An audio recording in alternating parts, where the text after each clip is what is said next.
భద్రాద్రి కొత్తగూడెం జిల్లాలో పోలీసులు అని చెప్పి డబ్బులు తీసుకున్న ఘటన చోటు చేసుకుంది.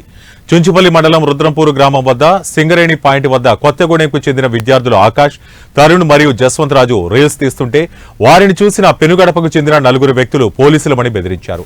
డబ్బులు కూడా అడిగారని, ఇవ్వకపోవడంతో దాడి చేశారని బాధితులు వాపోయారు. దీంతో పోలీసులకు బాధితులు ఫిర్యాదు చేయగా నిందితులను అదుపులోకి తీసుకున్నారు. విద్యార్థులు మరియు ఇతర వ్యక్తులు నిర్మానుష్య ప్రదేశాలకు వెళ్లి ఫోటోషూట్స్, రీల్స్ లాంటివి చేయకూడదని సీఐ రమేష్ సూచించారు.